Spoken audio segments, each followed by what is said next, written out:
இந்த மக்களிடமிருந்து திருடப்படுகின்ற நிலங்கள் என்ன ஆகுதுன்னா, ஆதித்யராம் குரூப் மாதிரி ஆந்திரால இருந்து வந்த தெலுங்கர்களுக்கு நிலங்களை ஐயா ஸ்டாலின் அண்ணன் உதயநிதி ஸ்டாலின் 2 பேரும் சேர்ந்து கொடுத்து, ஓஎம்ஆர் முழுக்க எப்படி, ஈசிஆர் முழுக்க எப்படி ஆதித்யராம் நிலங்கள் வாங்கினான், ஆந்திரால இருந்து வந்தவர்கள் எப்படி தமிழ்நாட்டில் சென்னையை ரியல் எஸ்டேட்டை கட்டுப்படுத்துறாங்க.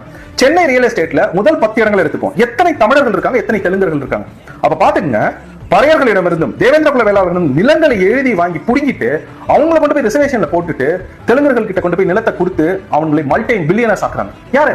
ஐயா ஸ்டாலினும் உதயநிதி ஸ்டாலின். இது நடக்குதா இல்லையா? உங்க கண்ணுக்கு முன்னாடி நடக்குதா இல்லையா? இதே ஒரு சிக்கல் ஆந்திராவில் நடக்க முடியுமா? ஆந்திராவில் அமராவதினு ஒரு நகரம் இருக்கு. அந்த நகரத்துல எத்தனை ரியல் எஸ்டேட்ல தமிழர்கள் கொள்ள வச்சுக்கின்றனர் நாம பார்ப்போம். இது கர்நாடகா போவோம். கர்நாடகா பெங்களூர்னு ஒரு நகரம் இருக்கு. கர்நாடகா பெங்களூர்ல தமிழர்கள் வேலைக்கு போறாங்க. எத்தனை பேர் அங்க ரியல் எஸ்டேட்ல போட வச்சுறாங்க? கிடையாது.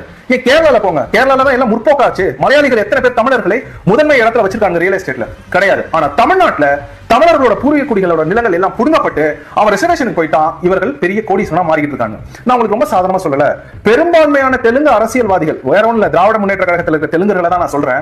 இவர்களோட பினாமிகள் தான் இந்த ரியல் எஸ்டேட் ஆட்கள். அப்ப அரசாங்கமே தெலுங்கர்களுக்காக தமிழ்நாட்டில் செயல்படுகின்றது. நீங்க நம்பல, நீங்க நம்பல. நான் உங்களுக்கு ஒரு கேள்வி வைக்கிறேன்.